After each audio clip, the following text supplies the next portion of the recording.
Ah, já entraram rachando já, né?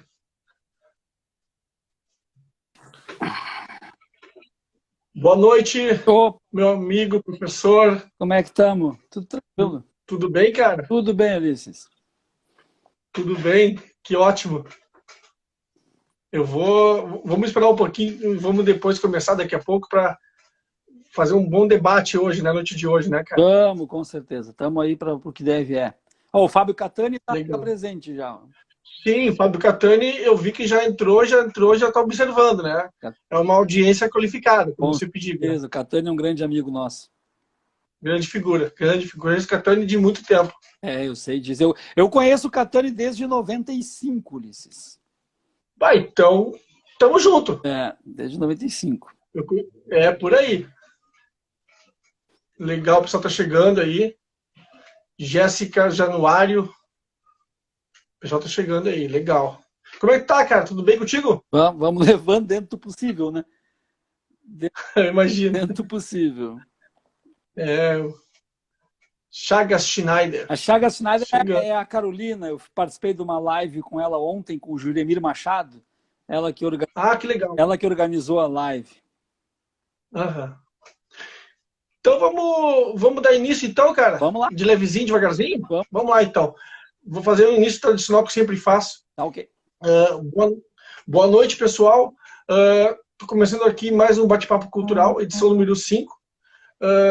Hoje, esse programa de entrevistas que eu elaborei, ele é dentro do estágio supervisionado de jornalismo da Uniriter. E hoje eu recebo aqui o professor e mestre em História, Adriano Viaro. Tudo bem, Adriano? Tudo tranquilo, cara. Obrigado pelo convite e obrigado pelos presentes aí também, que a gente possa desenvolver um bom bate-papo e contribuir de alguma forma em mais uma noite de pandemia. É verdade, essa pandemia que pegou todo mundo aparentemente de surpresa, né, cara? É verdade. Não havia como esperar, não. Mas também está abrindo possibilidades, né? Sobretudo na parte da comunicação, está encurtando algumas distâncias Sim, importantes aí. exato. Adriano, eu sempre começo as entrevistas com uma pergunta bem simples. Sim. Quem é? Então, assim, a pergunta que eu faço para ti é: quem é Adriano Viaro? Adriano Viara é um indignado. Eu acho que a palavra que me define em todos os campos, tanto o campo do aspecto pessoal como aspecto profissional e de pesquisa, eu sou um indignado que tenta filtrar sua indignação, às vezes não filtro tanto, mas sobretudo transformar essa indignação em conteúdo e tentar fazer com que possam aproveitar esse conteúdo de alguma maneira. Legal, hein, cara? Tu é formado, tu tem licenciatura, bacharelado e mestrado em História, é isso? Não, eu sou formado em História, sou especialista em Sociologia e mestre em História. Legal, cara. E o teu mestrado foi em quê? Em História, cara? Eu pesquisei Quilombo dos Palmares, sou da Universidade de Passo Fundo. Antes disso, é importante dizer que, nos tempos de FAPA, eu coordenei o NEAB na FAPA, junto com o professor Eusébio, Núcleo de Estudos Africanos e Afro-Brasileiros, até que a FAPA foi vendida e extinguiram com o NEAB. Mas eu coordenei o NEAB por 2 anos, junto com o Eusébio, num trabalho bom de pesquisa que a gente fazia também. A partir do NEAB, eu fui para a UPF, e aí na UPF eu fiz o mestrado sob orientação do Dr. Mário Maestre, onde eu pesquisei, então, Quilombo dos Palmares, Zumbi dos Palmares. Na verdade, eu fiz uma pesquisa historiográfica, não de história, né? Uhum. Eu fiz uma revisão historiográfica de Quilombo dos Palmares, pegando desde as obras coevas até os autores marxistas, ali dos anos 80. Eu parei em Décio Freitas, embora tenha consultado os que vieram depois também, mas a minha pesquisa foi até a obra capital do Décio Freitas, Palmares, A Guerra dos Escravos. Sem dúvida. Uh, Adriano, ontem se comemorou, né? Ontem foi uma data que na mentalidade sul-grandense ela é muito celebrada e tal, né? E alguns chamam essa data de Revolução Farroupilha, outros de Guerra dos Farrapos. Eu queria que tu me comentasse qual é a diferença que há, se há diferença, qual a tua opinião sobre essa diferenciação entre esses dois termos sobre uma mesma data? Eu acho, na verdade, Ulisses, que revolução ela está muito mais ligada a uma construção simbólica de origem mitológica, né? Quando tu traz uma ideia de revolução, e grosso modo a revolução ela precisa proporcionar grandes mudanças de ordem social, e precisa basicamente mexer na ordem do triângulo social, né? E isso não teve na Guerra dos Farrapos. Eu também acho, embora eu prefira usar o termo guerra da província de São Pedro, do estado do Rio Grande do Sul, fica uma coisa gigantesca, mas é o nosso rigor acadêmico, embora eu goste de chamar de guerra civil, eu entendo até que possa ser chamada de revolta, não de revolução, jamais, mas revolta dos farrapos sim. E por quê? Te explico por quê. Porque chamar de guerra, de certa forma, também é promover um conjunto de revoltas num período de 10 anos a uma ideia de um embate, de um combate que tenha durado 10 anos, e isso não é verdade. A revolta dos farrapos ela não dura 10 anos, ela tem um período de 10 anos, onde dentro desses 10 anos nós temos um conjunto de revoltas, onde nós ficamos, inclusive, períodos de 10, 11 meses sem ter um único tiro. Então, ela não tem também essa grandiosidade de, a Guerra dos Farrapos durou de 35 a 45 no 19. Não, ela é guerra porque não é revolução, mas ela é revolta porque é mais condizente, inclusive, com a sua dimensão.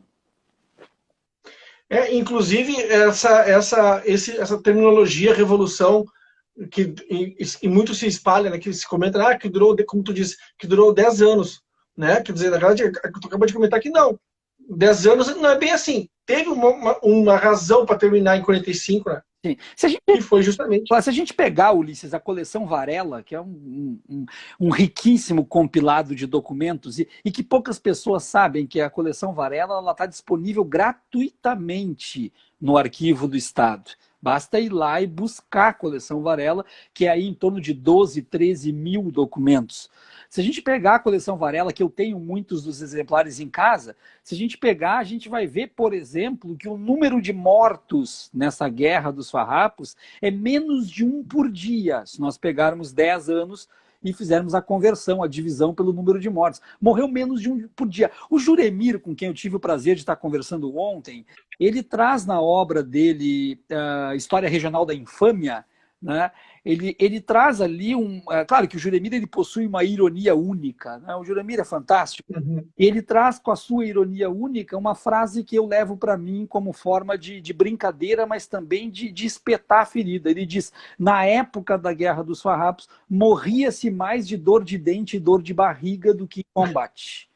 Tá? E é verdade, se morreu menos de 1 por dia nesse período de guerra, a gente sabe que dor de barriga, disenteria e dor de dente, com uma saúde precaríssima na época, morria-se muito mais. Então a gente já tem que começar a entender essa revolta dos farrapos, essa guerra dos farrapos, por algo que não foi tão grande assim. Ela é trazida para ela uma proporção pujante, uma proporção gigante, sobretudo como forma de alicerçar essa construção simbólica, né? Esse ideário, esse imaginário popular, porque era preciso fazer isso para que tivesse um conjunto de acontecimentos que fossem capazes de justificar a formação de todo um tradicionalismo, de toda uma onda cultural que se perpetuasse.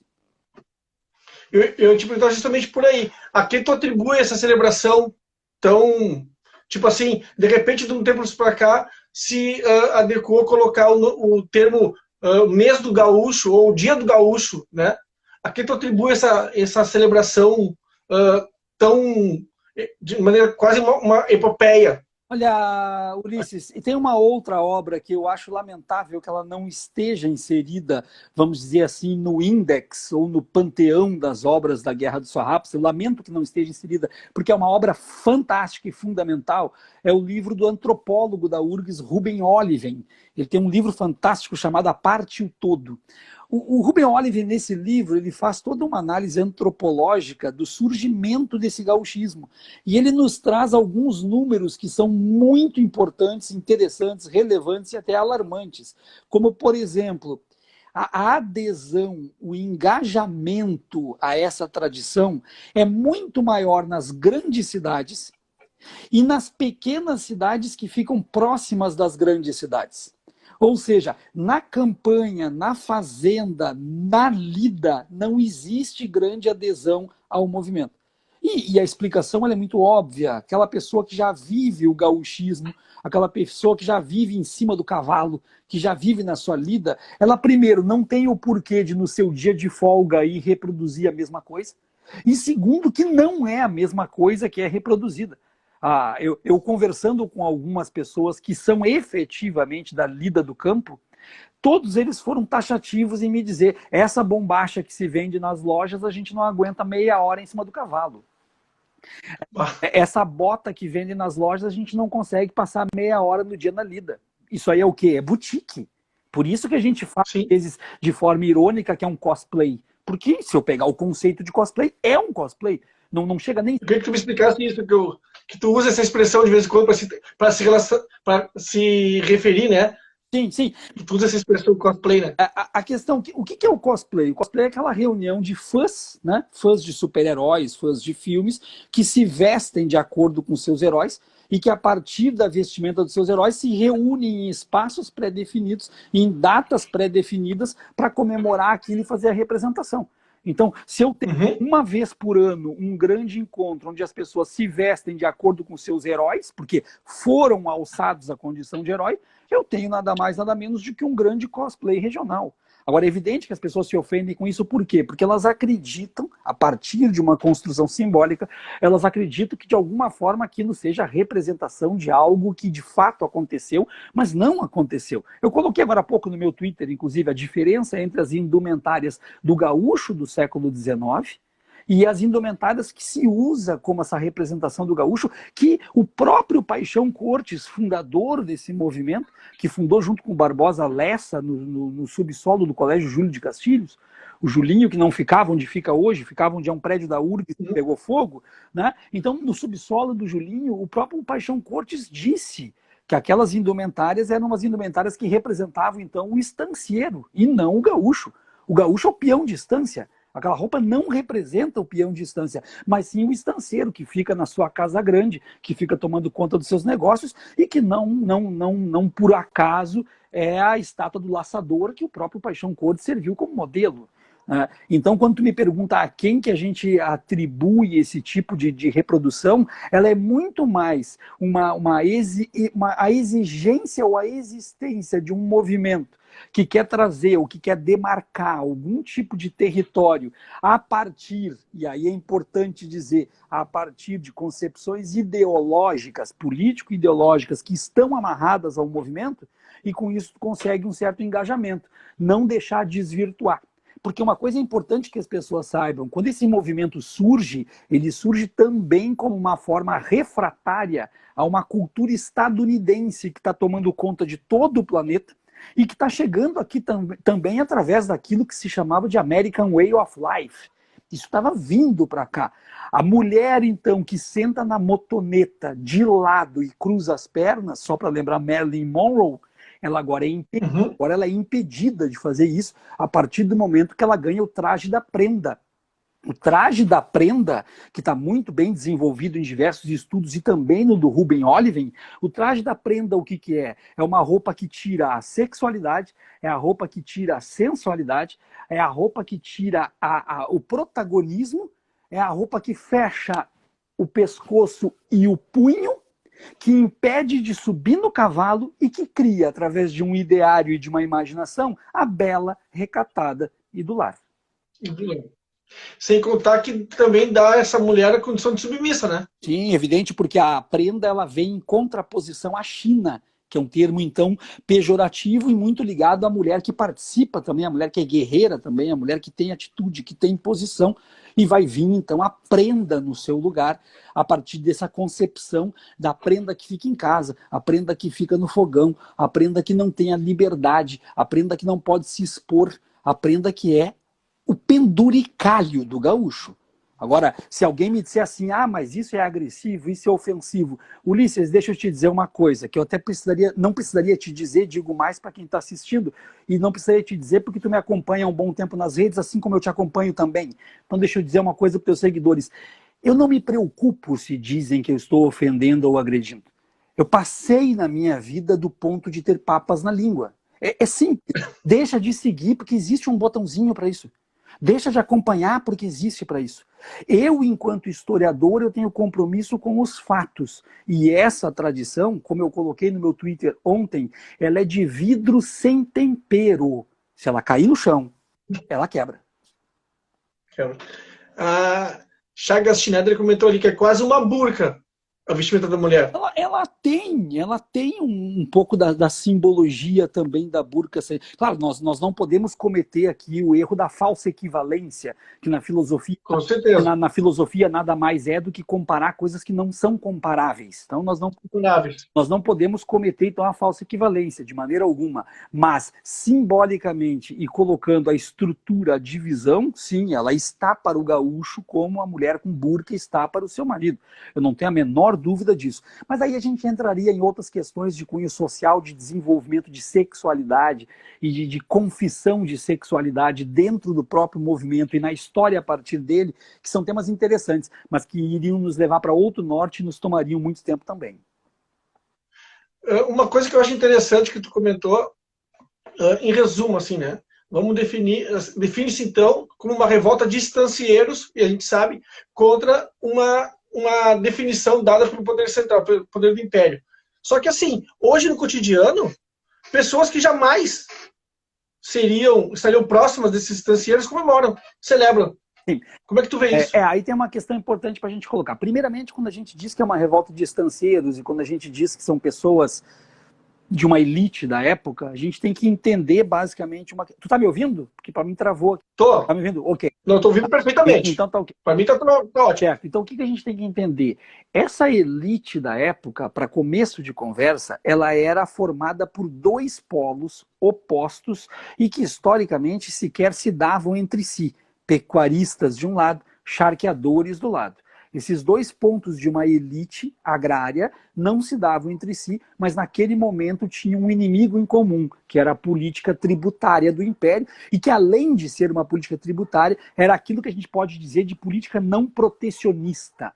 Por que não protecionista? Porque ela não dava nenhum tipo de diferenciação entre o charque que vinha de fora do Uruguai e o charque daqui. Então isso gerou uma certa insatisfação. Eu acho que o motivo da rebelião ele é justo. O único problema é que ele não é popular. Ele nunca se disse popular. Aí tu vem com uma questão para mim assim, tá? Mas como explicar que essas pessoas que jamais seriam estancieiros podem apoiar essa revolta que era de estancieiros? Ulisses, vamos conversar um pouquinho mais próximo.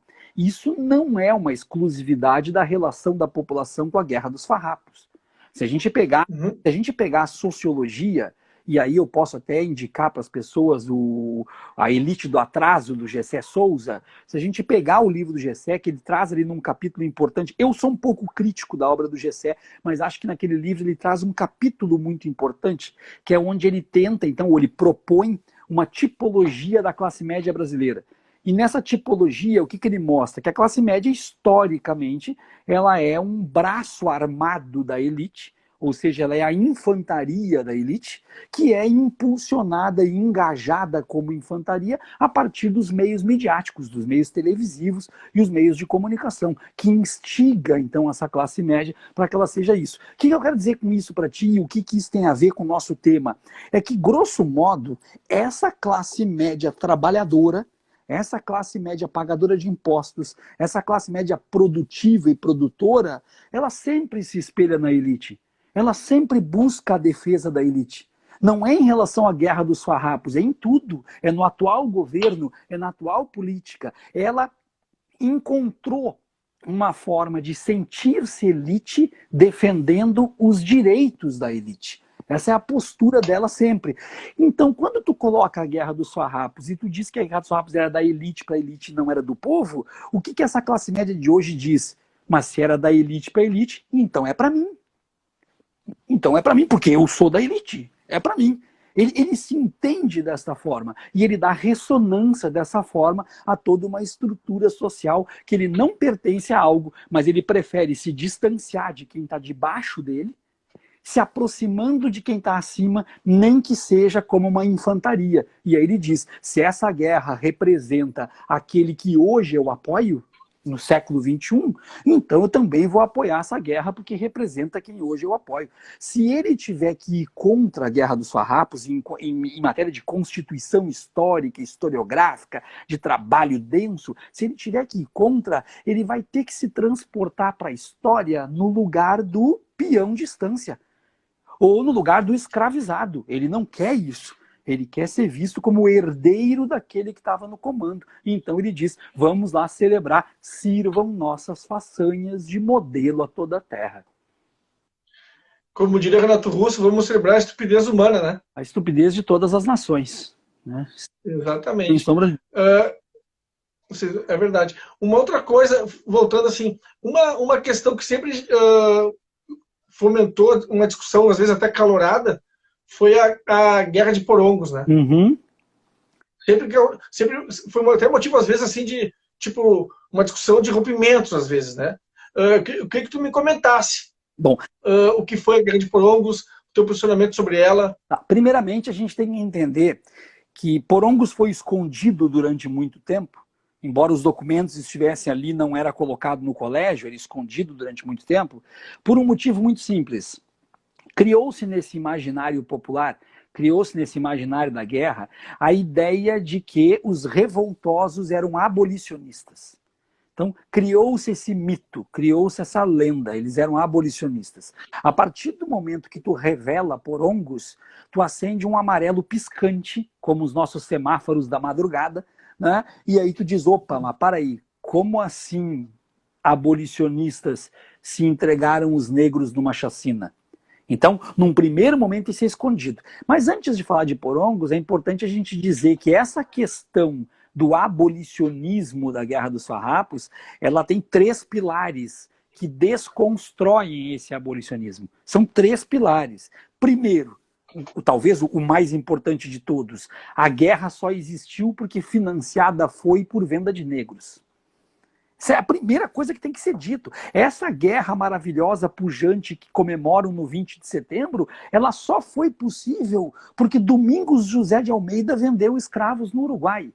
E como é que nós sabemos disso? A própria coleção Varela nos traz, de 1845, a carta, então, de Domingos José de Almeida, pedindo indenização pelos negros que ele havia vendido para fazer a guerra. Então esse é o primeiro momento. O segundo momento, Porongos. É o segundo momento que vai contra a ideia de líderes abolicionistas. E o terceiro momento capital, e não foram só 3, mas os principais, o terceiro momento capital é a carta testamentária de Bento Gonçalves.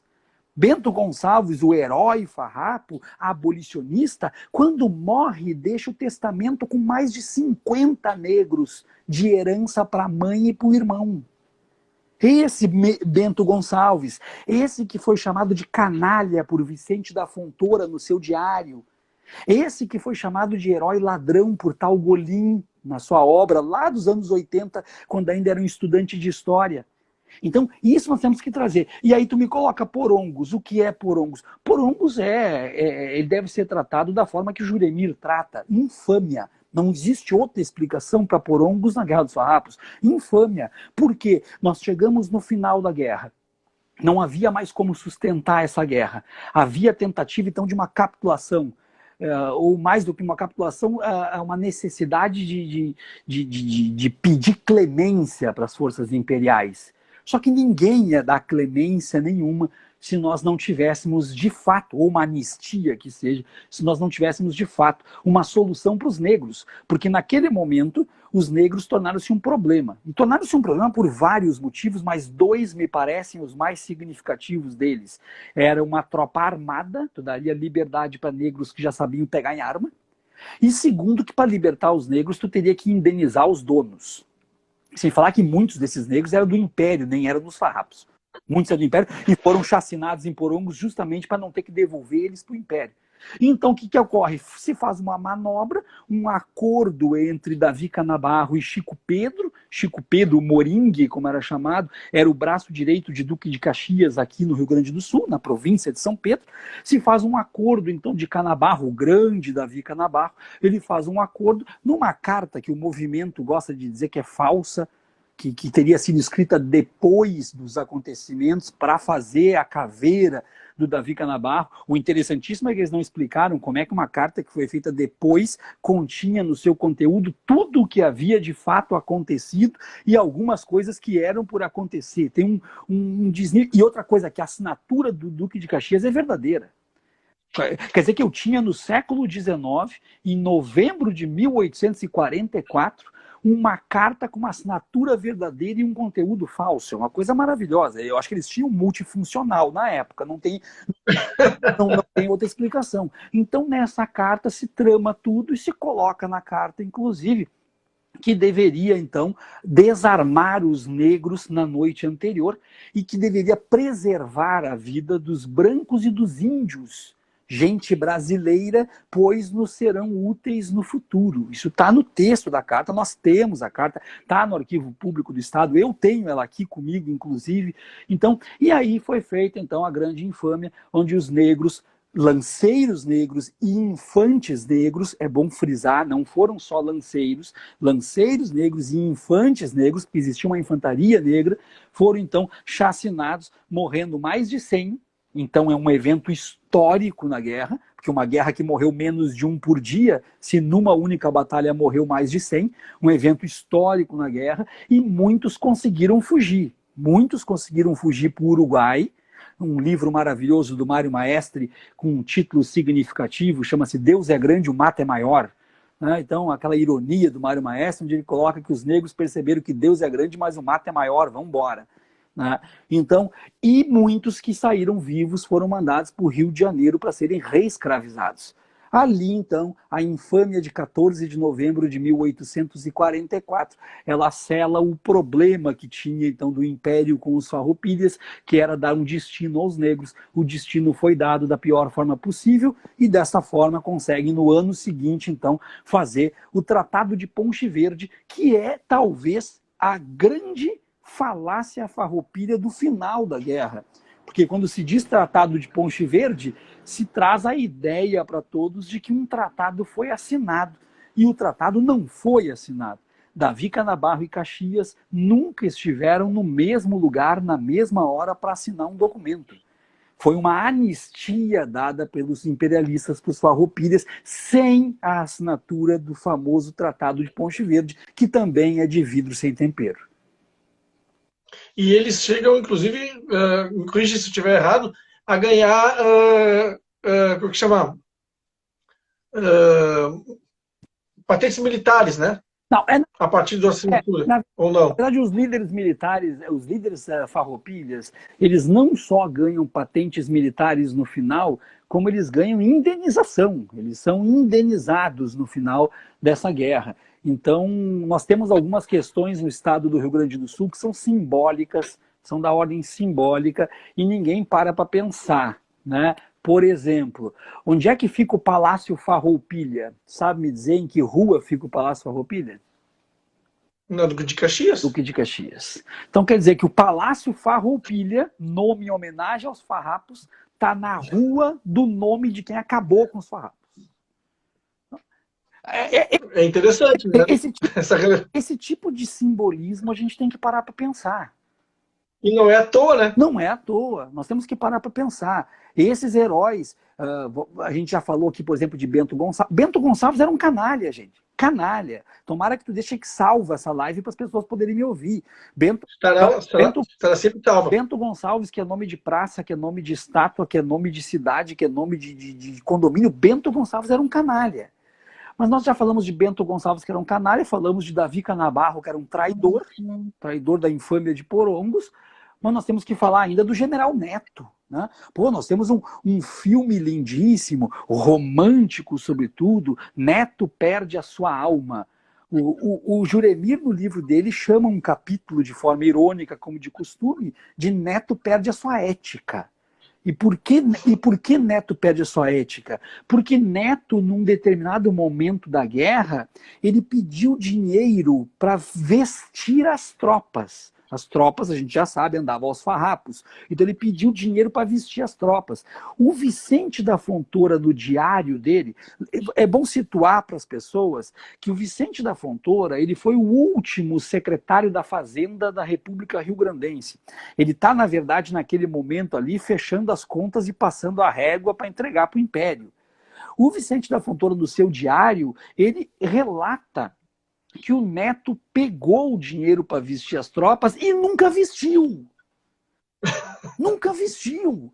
Esse é o grande general Neto. Ele embolsou o dinheiro. Ele nunca vestiu as tropas. Então, criaram um ideário farroupilha em volta de grandes heróis, de pessoas ilustres, que eu vou te dizer uma coisa, eles nem têm culpa de ser o que eram, porque eles eram pessoas do seu tempo. Eles não tinham nenhuma intenção de fazer algo diferente. Se eles pegassem uma máquina do tempo e viessem para agora, eu tenho certeza que eles ficariam chocados com a idolatria que fazem com eles. Porque eles estavam um pouco se lixando. Era apenas uma política de preservação de patrimônio e de demarcação dos latifúndios que existem até hoje no Rio Grande do Sul.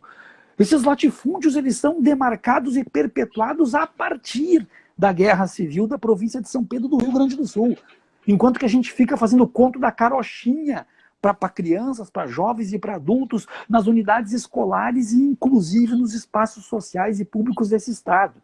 Então, a proporção se dá através de um mito fundador. Eu não vou também, Ulisses, ser hipócrita. Eu tenho que reconhecer que o mito fundador é presente em todas as civilizações e, de certa forma, ele cumpre um papel na estrutura e organização social. Ele cumpre. Só que o nosso papel de historiador é discutir tais mitos e trazer para a sociedade, de alguma forma, uma explicação para todos eles. É no mínimo, né? É no mínimo aquela coisa, se tu honra o diploma, no mínimo questionar esse mito fundador, né?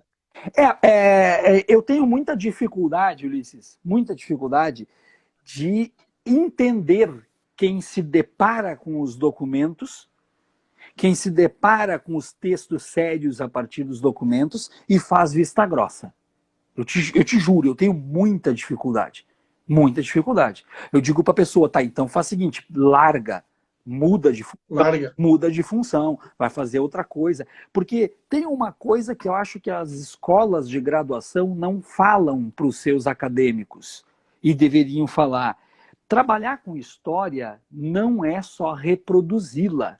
Trabalhar com história é também ter compromisso com a história. O historiador, ele tem que ser aquele que, num determinado momento, se ele se depara com algo diferente do que ele sempre acreditou, ele tem que fazer a reparação. Olha, gente, eu achava que era assim, pesquisei melhor e descobri que é assado. Faz parte do jogo. E é uma opção tua, te serve ou não te serve, é uma profissão.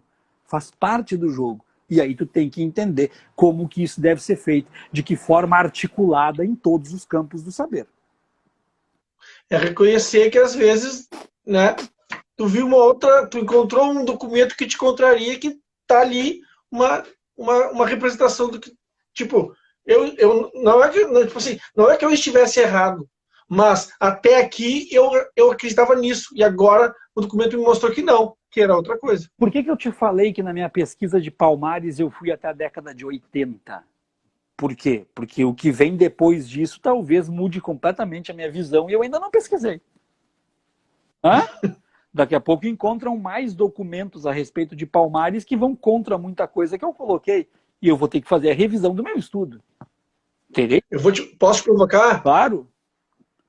Uma provocação que o pessoal sempre faz e que eu já sei tua opinião, mas quero que tu exponha ela, tá?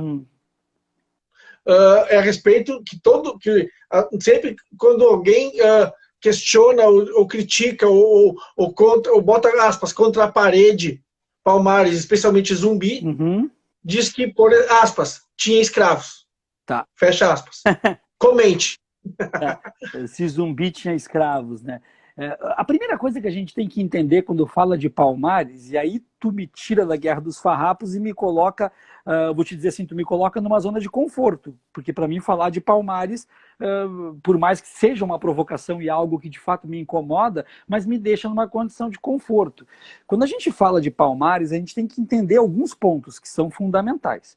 Primeiro deles, Os palmarinos não produziram nada. Eu estou falando por escrito. Tá? Os palmarinos não produziram nada. Tudo que nós temos sobre Palmares é da pena do homem branco.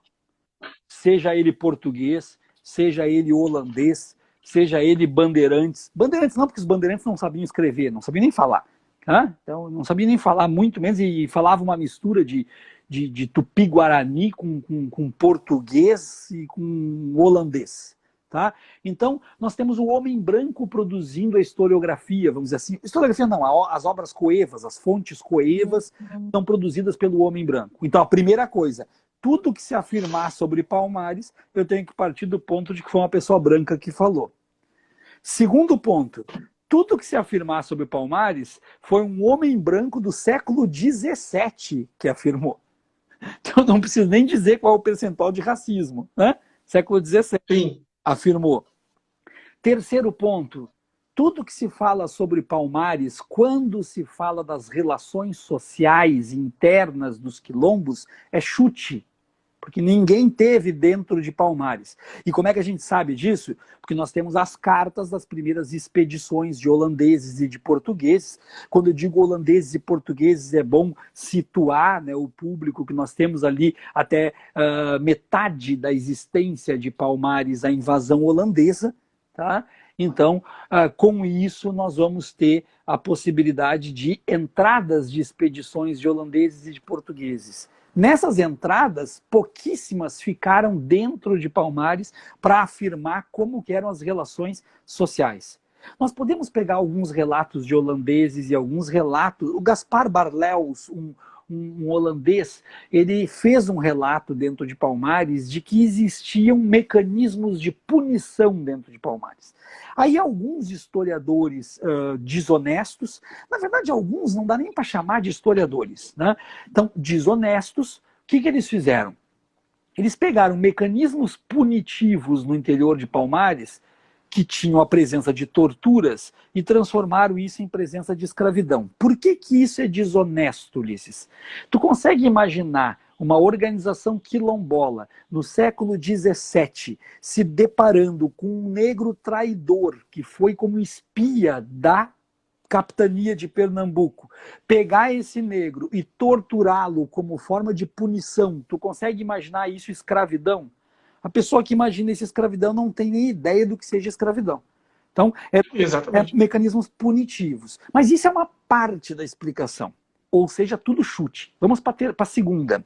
A segunda parte do chute, que ele é mais desonesto ainda, é quando as pessoas dizem assim: o Leandro Narlock, que talvez seja o desonesto mor desse país, e eu já falei isso para ele me respondeu por e-mail, outra hora eu te mostro o e-mail, tá?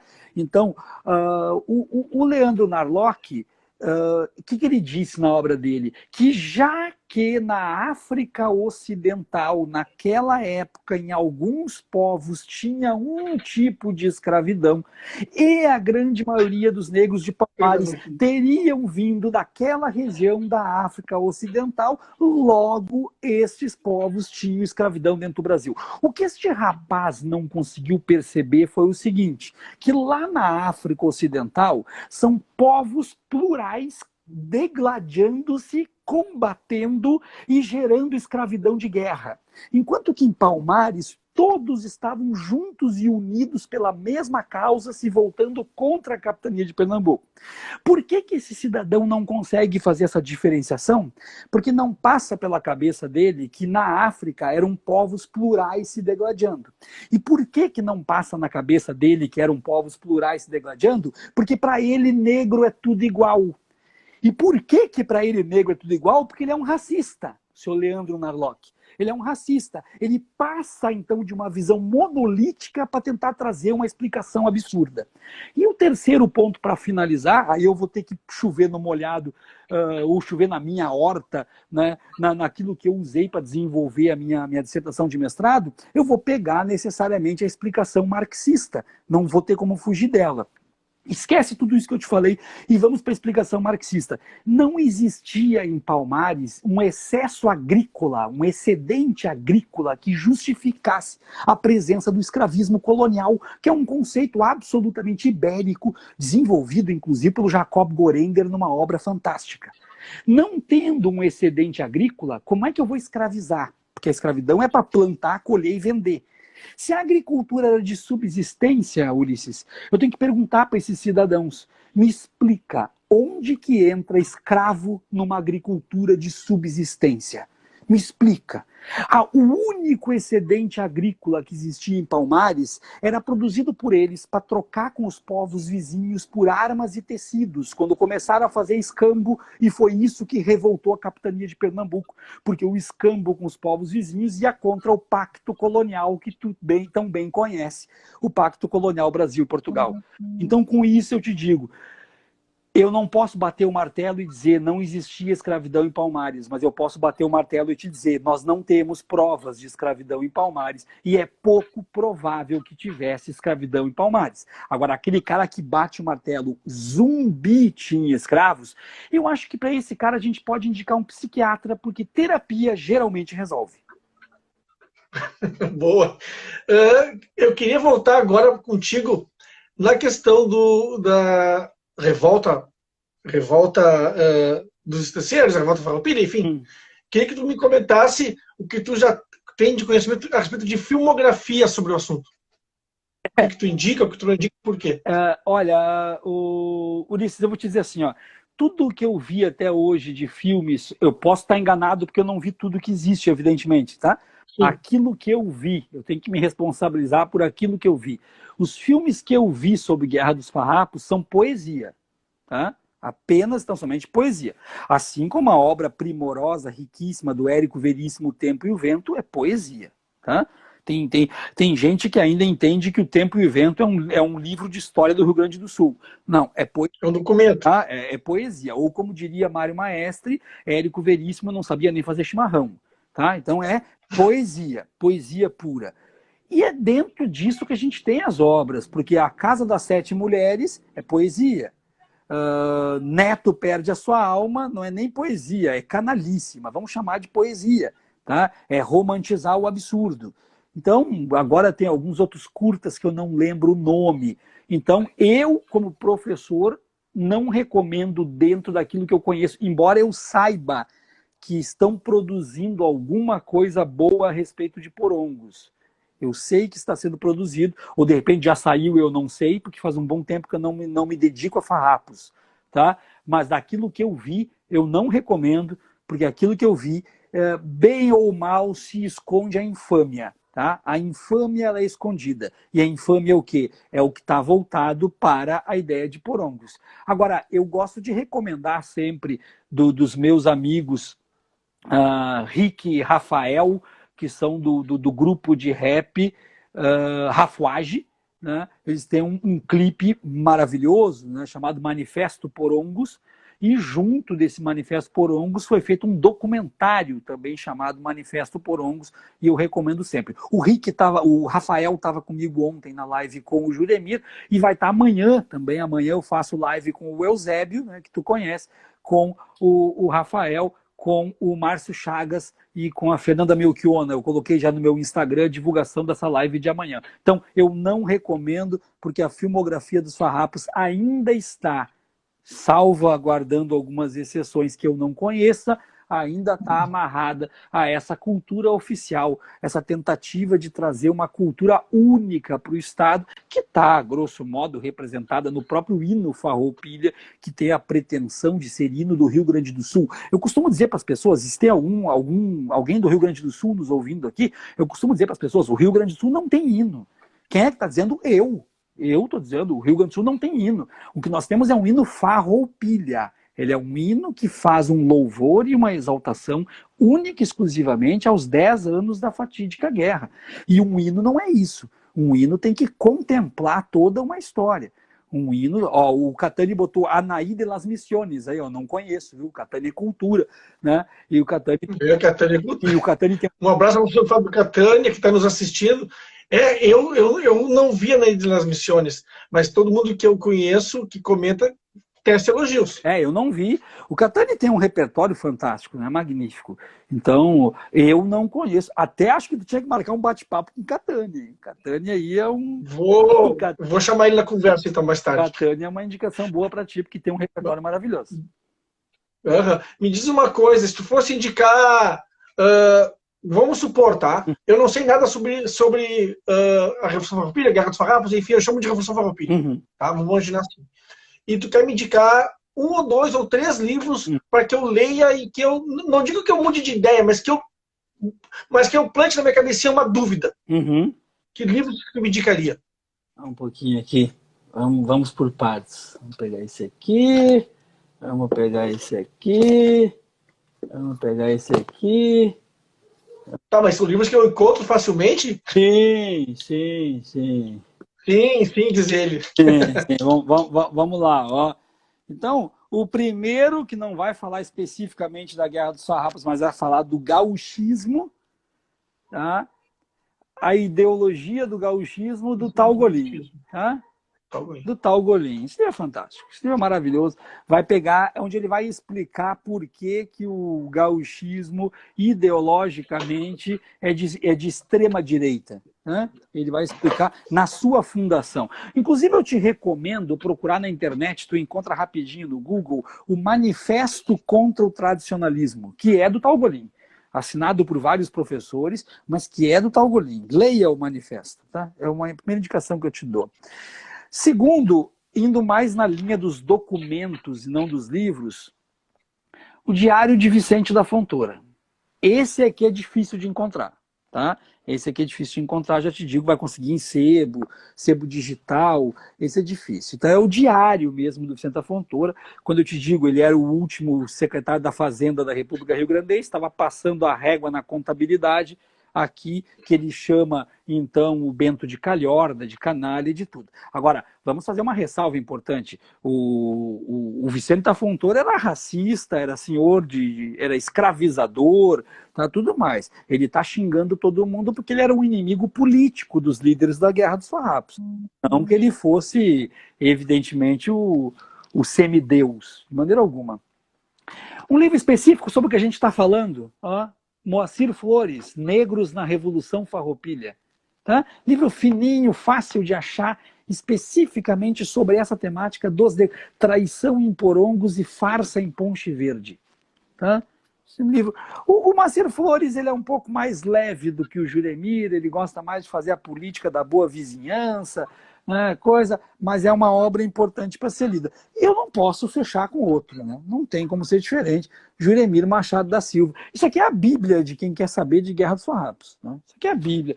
História Regional da Infâmia, o destino dos negros farrapos e outras iniquidades brasileiras, ou como se produzem os imaginários. Esse livro é leitura obrigatória para quem quer se informar de uma forma séria, honesta, a respeito de Guerra dos Farrapos e, sobretudo, em relação às infâmias produzidas pelos seus líderes ao longo, então, desse período de 10 anos.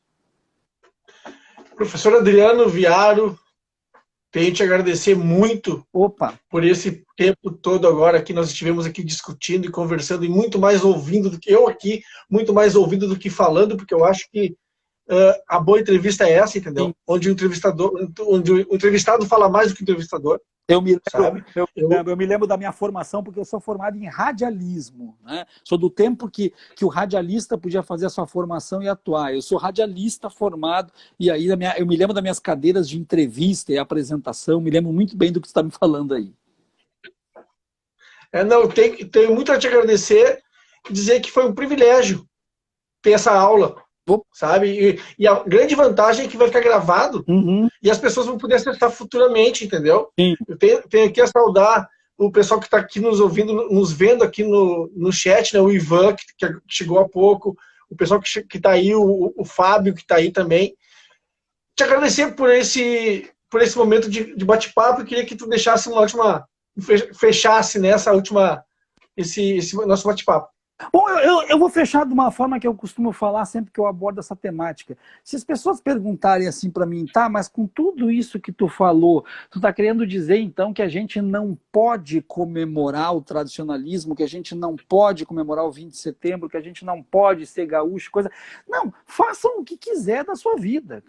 Cada um faz o que quiser e cultua o que quiser. O que eu digo é, não peça para nós, historiadores, que paremos de falar aquilo que de fato é verdade. Agora, o que que tu vai fazer com a informação que a gente passa, é tu que decide, é o problema teu. Se tu quiser se vestir de estanceiro do século XIX para brincar de casinha na beira do rio, numa capital que nunca foi farroupilha em sua história, pode brincar. Mas eu também vou te dizer, por exemplo, que Porto Alegre, onde tem o maior acampamento farroupilha do estado, Porto Alegre nunca foi farrapa. E aí eu encerro, Ulisses, dizendo então para os seguidores a seguinte coisa: tirem a dúvida de uma forma banal, olhem para a bandeira da cidade de Porto Alegre e vocês vão ver que na bandeira existe no brasão uma flâmula e que nessa flâmula está dizendo a leal e muito valerosa cidade de Porto Alegre. Um presente de Dom Pedro para a cidade que nunca se curvou aos farroupilhas. Meu amigo, muito obrigado.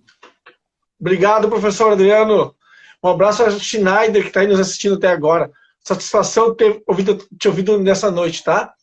Pessoal, só para lembrar que na sexta-feira, às 20 horas, eu vou receber Frank Jorge, tá? Aqui nesse bate-papo cultural, tá? Valeu, Adriano. Um abraço. Satisfação. Satisfação.